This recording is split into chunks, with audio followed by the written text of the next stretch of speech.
is now about to spill beyond Antarctic water of the Antarctic. Antarctica is now becoming hot. Time, a glacier sliding atop Antarctica.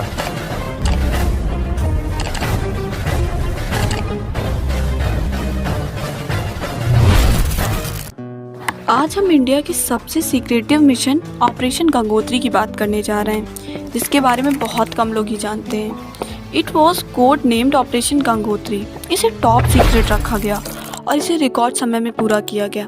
1974 में dramatic nuclear explosion के बाद कोई भी government operation इतनी secretly नहीं चलाया गया था।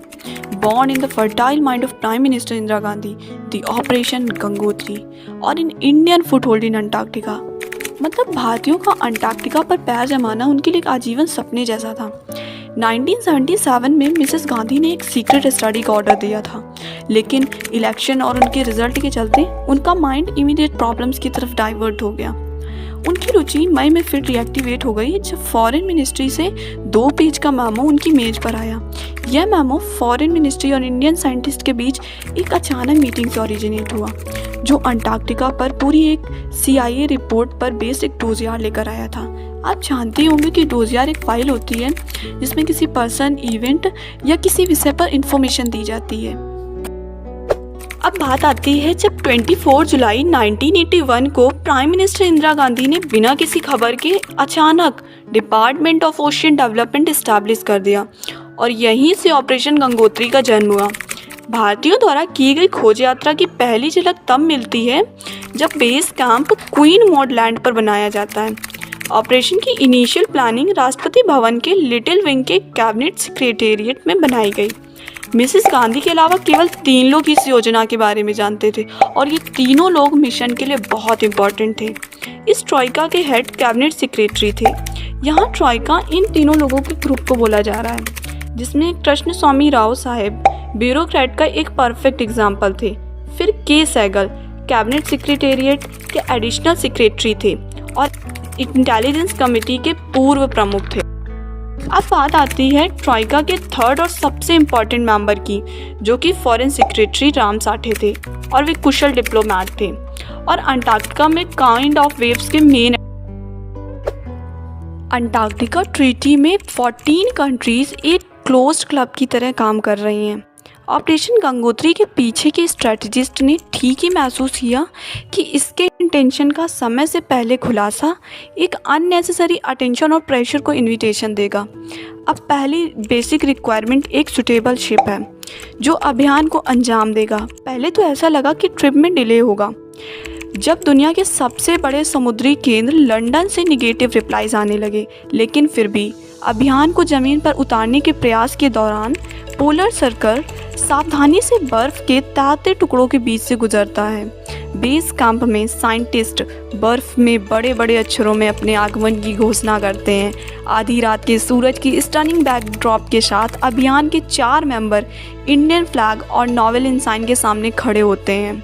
अब हम अपनी कहानी पर वापस आते हैं। डेनमार्क के पास पोलर शिप थे, लेकिन 1982 तक कोई भी अवेलेबल नहीं था।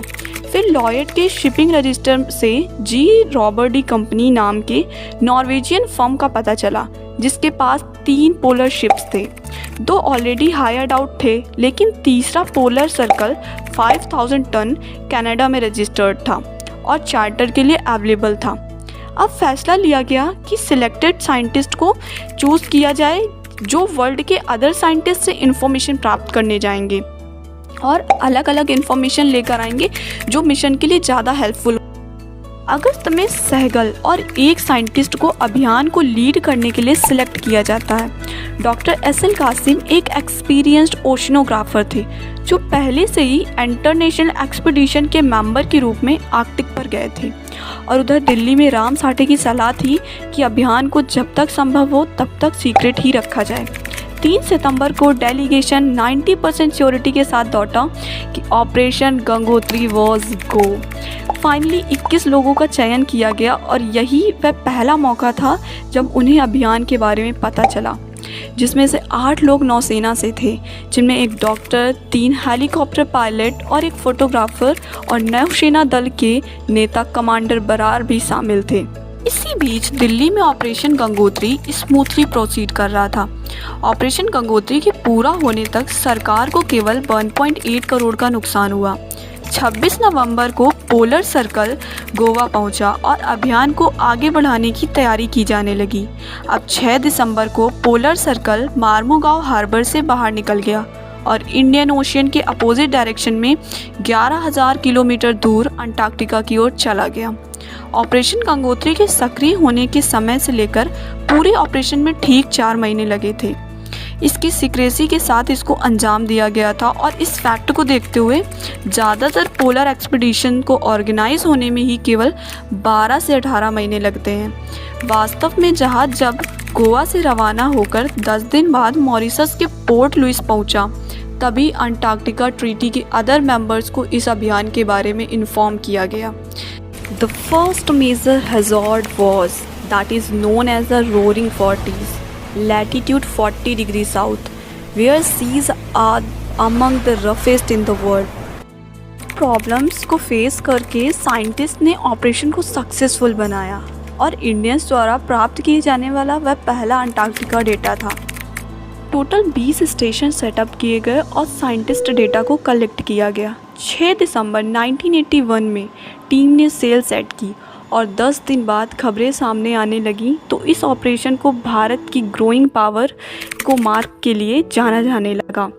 ब्रिटिश मैगजीन न्यू साइंटिस्ट ने फरवरी 1982 के एडिशन में इस कहानी को रिपोर्ट किया that Indians quietly invade Antarctica. 1982 में नए साल के ठीक बाद अंटार्कटिका की बर्फीली दुनिया का सबसे पहला अद्भुत दृश्य दिखाई दिया। But finally we landed. तो बाकी बची हुई प्रॉब्लम्स के बारे में हम नेक्स्ट वीडियो में इस पर बात करेंगे। तब तक के लिए थैंक यू।